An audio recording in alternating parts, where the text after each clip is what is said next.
talk about how people move and plants move and the complexity in that.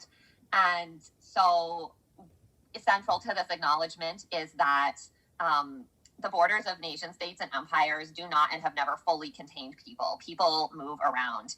And just even in this like acknowledgement, like noticing when we say, where are you from? Like, where is your ancestry from? Often what we name or like expect people to name are the name of like a nation state or a country, and the relationship of that with like empire and conquest is not something we can like easily disentangle. And so, you know, within every country or nation state, there have been and are still multiple groups of people living, and national identity is a construction that is often attained through great violence. And sometimes because of that, like, we don't know the specifics, right? Like, I know that some of my ancestors are from Iran, and I know a little bit about some of the regions, but there's like many ethnic groups in Iran, and I don't know all of that information, right? And so just like knowing how much has been lost, and knowing also what we can still recover and find. And as we are like uncovering those layers, like we were thinking about the layers of soil as if your people have been living in the same place for a long time, right? Like, you've been tending the soil, they've been tending the soil. And so there's like those layers of like the organic matter in the soil. And similarly, there's the layers of history.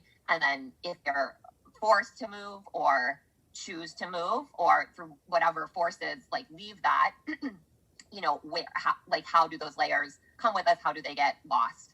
And like, what is still there?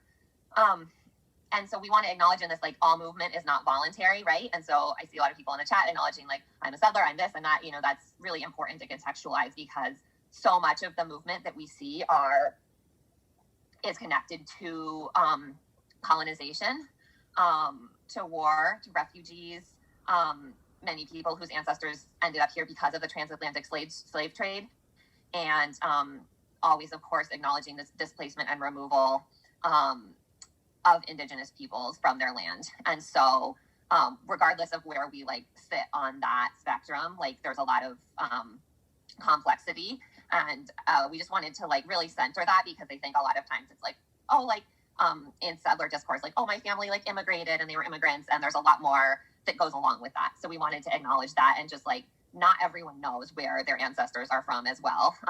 You know, if someone is forced, if they're, you know, didn't get to hear those stories, if, you know, there's adoption, so many complicated reasons why you might not have access to that information. So that in itself is also a privilege. We just want to, like, with that, like, concentration of power, we want to know, like, how and where is knowledge hidden? How and where is it passed on? Where is it appropriated? Where it is assimilated? Where it is reclaimed? And so you'll notice, like, in our narratives that we're going to share, some of us, like, have direct transmission. And for me, there was like a reclaiming where it's not like a direct family knowledge of some of those plants that was passed on in like a direct way. And so there was like a reclaiming based on some like kind of detective work and finding of clues. And all of those are like valid ways to know things.